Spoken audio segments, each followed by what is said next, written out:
Hi, Ben Fire. This is Pablo Gomez with Rebound Physical Therapy. I know most of you by now. Welcome to your virtual drop-in sessions. So basically the reason why we're doing these videos is obviously we have a pandemic going on, so getting large groups together is kind of hard, but also just the fact that you guys have really tough schedules also makes videos a good way for us to communicate with you guys, get you guys exercises, and let you guys do some self-screen stuff. That being said, this isn't going to take place of drop-in clinic at all, so drop-in clinic is still going to be happening. So every Wednesday from 11 to noon, we're still going to be plugging that. These videos are a good way for us to remind you again that you need to get in for drop-ins. If you don't have my number or email, we're going to put that up on the screen here for you, hopefully. We'll give you lots of reminders on how to get in touch for drop-in. These videos are not going to take place of, if you have pain, if you have an injury, you're still going to try to get in to see me. The goal here is that you guys have some tools to not only treat yourselves, but also do a little bit of self-assessment. So some of the videos are going to be self-assessment, where you're going to actually be able to do some tests and figure out whether you should be coming in to drop in and see me, or whether maybe you should just be following the videos to try to make yourself feel a little bit better. So the way the videos are broken up, they're going to be broken up into 3 different parts. We're going to talk about mobility, which is basically just moving better. We're going to talk about stability, which is more of building strength around an area, so long duration holds. And then we're going to move into more functional movement patterns, which is going to be more of functional capacity, so letting you guys be able to move within those patterns. If you guys have any questions or suggestions on what you want to see, what we could do different in these videos, we'd love to hear it. Get in touch with me, pgomez@reboundoregon.com, and enjoy your videos. I hope they help. Hi, Ben Fire. Pablo Gomez again with Rebound PT.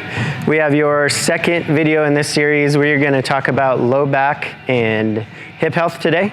So important to say for low back stuff, if you have an acute back injury, especially on the job, you definitely need to get in and see somebody right away. There are a lot of red flags with low back pain, so if you're having any pain that travels outside of the low back into the butt or down the leg, that's a sign that there could be something more serious going on. So definitely get in to see somebody, whether it be myself or a doctor at that point in time.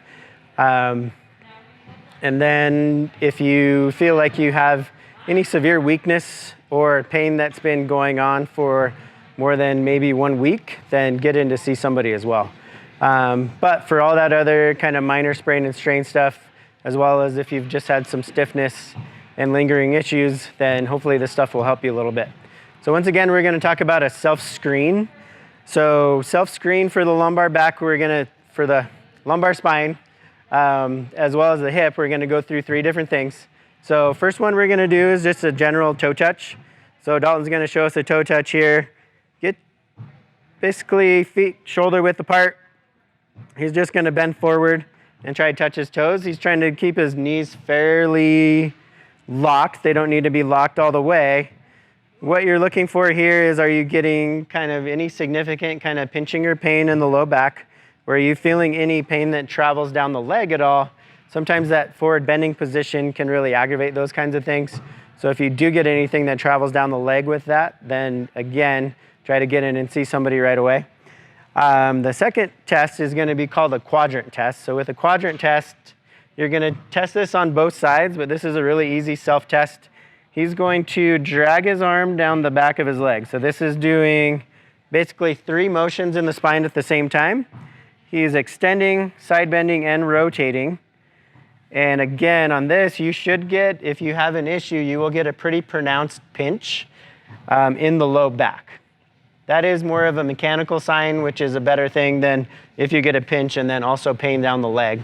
So again, avoiding pain down the leg. And then we're going to just have him do both sides. So he's going to do the other side with that. Is he getting a pinch? Now, obviously, you might see a lot more motion on one side than the other, which, is an indication that something's going on. But if you're not getting that painful pinch or anything down the leg, then good for you to continue on with the rest of the videos.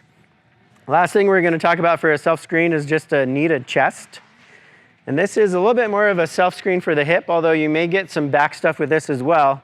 Basically, I'm just gonna have Dalton grab his knee, or grab behind his leg actually, and then I want him to pull that hip up towards his chest. The important part here is that we're not going way out here and avoiding coming towards the chest. So he's bringing that knee straight up towards his chest. And is what I want to know with this is, are you getting any pinching in the groin area, in the front of the hip, or even kind of feels like deep in the stomach? If not, that's a good sign. And then obviously we're going to look at both sides with that. So again, this is one where you may see some pretty big differences from side to side. One side may feel like it folds really easily, gets up to the chest. The other side may feel really stiff. As long as you're not having that pain or pinching, it's something that we'll hopefully be able to address with exercises in this video. Okay, good. So that is your self-assessment for lumbar, spine, and hip. Next thing we're going to go over is mobility exercises and go from there. All right, into our corrective exercises for our hip and low back health, starting with our mobility exercises. The first is called a hip 90-90 rotations. We're going to do 3 different patterns of this exercise, so you're going to take your time. This one requires a lot of time, some attention. You're going to start seated in a 90-90. So front leg's forward at 90, back leg is behind you at 90 degrees, and we're going to work 3 patterns. The first one is stretching this front hip. Chest nice and tall. You're going to shift your weight forward over that hip. You should feel the stretch across the back of the glute here. Sit here, hold, and breathe for about 30 seconds. Okay, holding, breathing, thinking about lifting the chest nice and tall, and trying to draw a nice lengthened belly towards that front thigh. Okay? Again, the stretch should be felt on this leg, specifically in that hip. From here, you're going to sit up after your breaths, and we're going to work on this hip. So turning towards it, sitting back, nice tall torso. We're going to try to work this hip down towards the ground. Okay, so breathing here, dropping that hip. You can even do some mild little engagement, squeeze that glute, and then relax it down. Squeeze that glute. But if this is a very tight pattern for you, the further you lean back, so step your hands out a little further, the more leverage you're gonna get to be able to kind of stretch that. As it opens up through the sets, then you can bring your hands up closer and sit more upright. Okay, so we're stretching this hip. You'll feel this in the hip back here. The last one is a full rotation, so you're gonna come up into a full sit. Okay, full sit, and then we're rotating all the way around so the torso and the sternum is on the other side of the front leg. Thinking tall all the way through this back glute's engaged. We're lengthening the side of the body, chest up nice and high, and we're rotating all the way around and breathing. Now we're getting stretch back, or the front thigh and the back hip. Got that twisted too, but good. From here, switching over to the other side, just stay in the position you're in, dig your heels in, and windshield wiper the legs all the way around. That's there. Windshield wipers, sit bone, all the way through, transferring through that full range of motion here. Good. Trying to keep that 90-degree angle. If this does hurt the knee, you can take that angle out slightly, but working towards that full 90. And again, repeating this, you're gonna do 2 sets on each side. First forward, back, and then a full rotation. Trying to do about 5 breaths in each position, 30 seconds to a minute. Good, opening up, mobilizing those hips. From here, we're gonna move to a hip flexor stretch known as the couch stretch. In the couch stretch, there's 2 variations to this. The least intense is a half kneel couch stretch. You can use a pad, especially if you do have any knee issues. We're gonna start half kneeling, okay? Back toe is tucked under.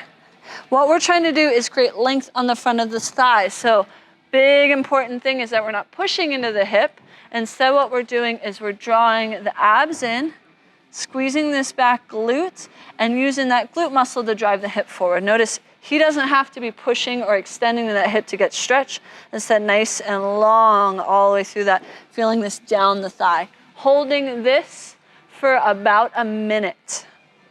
Okay? This should be a nice stretch. You can also play around with moving this back leg into different patterns to get stretches along different aspects of that front quad muscle. Squeezing the glutes, trying not to get this through the low back. So I'm even okay with you tilting the whole torso forward, making sure that glute is on and nothing is happening through the spine. It's all coming from the front of that hip. If this feels good and you want to add to the stretch, then we're going to do a rear foot elevated couch stretch. Here. You got it? So back leg, now we add even more stretch to that leg. Back leg is elevated onto a wall, a bench. You can even grab onto it with your own hand. Same thing, closing the front of the body, squeezing that back glute, trying to draw the thigh forward instead of the torso and chest forward to get the stretch. Holding for a minute, you're gonna do 2 sets on each side. Nice stretch. That feel good? Yeah. Go ahead and come on out. Okay, now moving into our stability portion, we're going to move into something called a dead bug exercise. This is an exercise that doesn't look like much, but does a lot. Go ahead on your back. I threw away the mat, sorry. Okay, on your back, this is all about core activation as well as hip control. On your back, your arms are gonna reach up towards the sky, okay? Knees are gonna come up to a 90-degree angle. Good. Shins also at perpendicular to the floor. And working through the core, so you're gonna take a big inhale, big exhale, try to draw that low back down towards the ground, making sure that you can't get underneath that spine.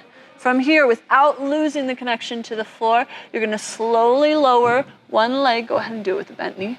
Yep. Good, and then back up. So do it again, this time just with the knee bent, so don't straighten it.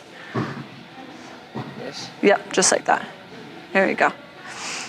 So we're controlling the core as the leg lowers, keeping the knee bent to start, making sure you can control that without losing or shifting, adding the arm in once that leg feels controlled. Opposite, there we go.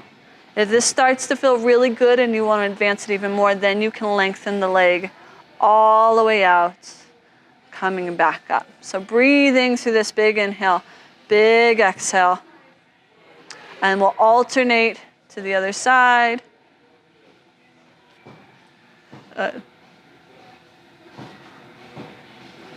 Nice. You're gonna do 20 reps on each side or till fatigue. Fatigue on this will be hip flexor tension, so feeling any kind of pain in the hip flexors, or the low abs just fatiguing out. Following dead bugs, we're gonna move into something called a side plank hip thrust. Okay. With the side plank hip thrust, we're gonna be working a side plank activation as well as a squat mechanics and glutes. So you're gonna start in the side plank position, but with the knees up towards the chest. You can pull them up just a little bit here. There we go, good.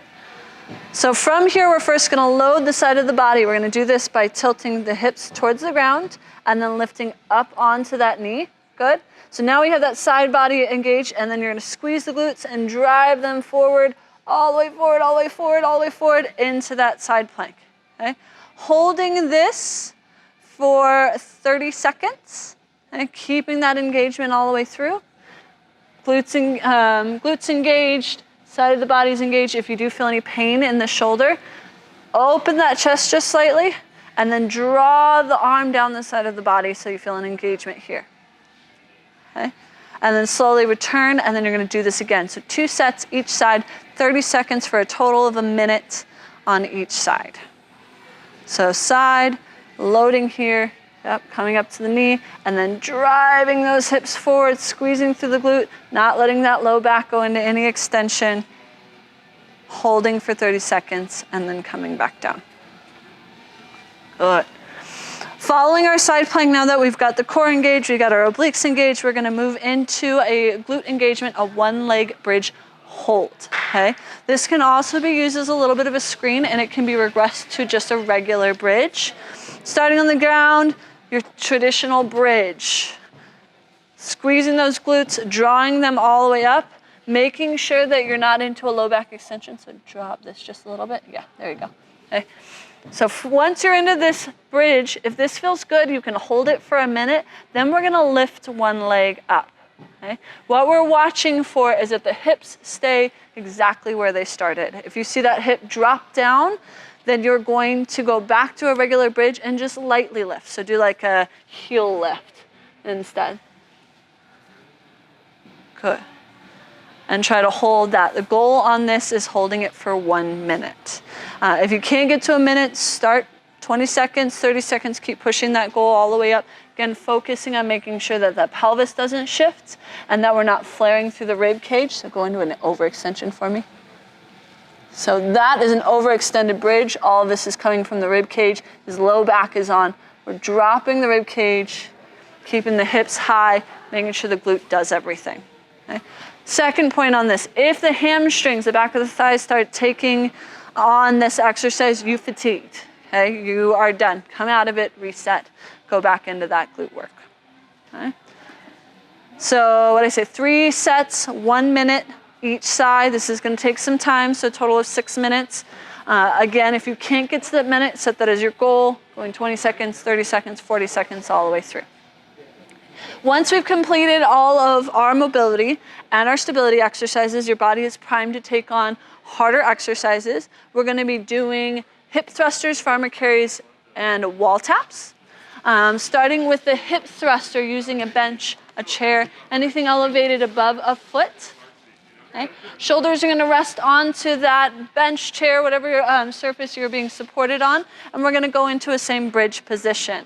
Watching that rib flare, making sure that this is coming from the hips, it's not coming from that low back. So a good cue on this is thinking about looking down towards, getting that nice little engagement, down towards the knees. Okay. As you lift up, you're pulling those legs in towards you so the glutes are fired, and we're holding. Okay. Hold for a second or two, make sure that engagement's in the glute, and then we're gonna slowly hinge, dropping through the hips, come down, tap the ground if you can get to it, don't have to, and then coming back up. 15 reps of this exercise. If this feels easy without any weight, without any load, then we're gonna move to a single leg hip thruster. Okay, with the single leg, just like the bridge, you're gonna come up into your hip thruster. Okay. You're going to unload one leg, making sure the pelvis stays nice and neutral. Okay? And then we're going to go through the reps in this position. Dropping down through that one leg, pulling and squeezing all the way up. Hamstring engages on this, and you can't correct out of it. You're fatigued and stop or drop back to 2-leg hip thruster. Feel good? Okay. From here, we're going to move to a unilateral, so single-sided farmer carry. With that single-sided farmer carry, using a kettlebell that's fairly heavy, something that's going to challenge you, you shouldn't be able to take that weight and hold it too far off the side of the body, but just enough that you can hold about a couple inches. The goal of this one-sided is stability from side to side. So here what we have Dalton do, he's going to hold the weight off to the side of the body slightly, down out of the neck, abs are engaged, okay, feet are together. We're just going to show you a marching pattern. So he's going to lift one leg, knee up towards the chest, and he's going to try not to shift too much. Oh. Just the right leg? Yep, just do that one really quick. Try not to shift, engage that core, lift, lift, lift, lift. Good, okay. Now switch sides, this will be the easier side because you have a counterbalance. So stay there and lift that leg. Good. So one side is going to be harder, that opposite side will always feel a little harder, but practice that control through the hips. Try not to shift the weight all the way over. Yeah, good. Come here, think about big inhale, exhale, squeezing into the side of the body slightly. Yeah, there it is, good. And now from here, once you've practiced a few sets, you've got the stability, then you're gonna march. You're gonna walk whatever distance you can on this, going for a minute, okay? Eyes up nice and strong, stepping all the way through, not letting yourself wobble back and forth, thinking again, a farmer's carry of holding a bucket of water and not spilling a drop. Perfect. You will switch sides and do this again. 3 sets, each a minute long. I recommend switching sides through each set. There you go, nice. That set's a little easier, huh? Mm-hmm. Yeah. Perfect. Again, you don't need a lot of weight to find this a challenge. If you can't successfully do this with the weight you have, drop down. If it's way too easy, drop up. Hi. Final exercise we're gonna do for our functional movements for our hip and low back are wall taps. The wall taps is all about that hinging pattern and getting those hips back behind you and that nice long spine. You're gonna use any kind of surface that you can use, a wall, mirror, anything along those lines. So soft bend in the knees, shoulders about hip width apart. We're gonna draw those abs in and you're gonna sit the hips back like you're trying to push your bum against that wall until you feel a little stretch on the hamstrings. And then you're gonna drive back up, squeezing through the glutes, lifting only as far as you get a nice squeeze through those glutes. Sitting back, weight shifts from that midfoot to the heel, pushing the tailbone up, chest stays nice and high. Good.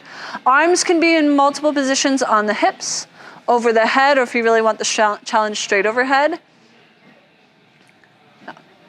Reach, good. Think about staying nice and long, lifting through that and extending so the hips sit back and shift that weight even further back into the heels. Far the back so you can almost, yeah, there it is. Good. We're gonna do 3 sets, 15 reps of this exercise. Again, warming up that hinging pattern so that your low back is protected, your glutes, your hamstrings, your quads are doing all the work, the big muscles are doing the work. Start, like he's doing here, start close to the wall, make sure you're successful at that range of motion, and then get further and further away from the wall so that you're getting that full range. Your end range will be when those hamstrings scream to you or the form and spine breaks. Okay. This completes the corrective exercises for your hip and low back. You can do as many sets and rounds of these as you like. Should take about 15 to 20 minutes or so. Enjoy.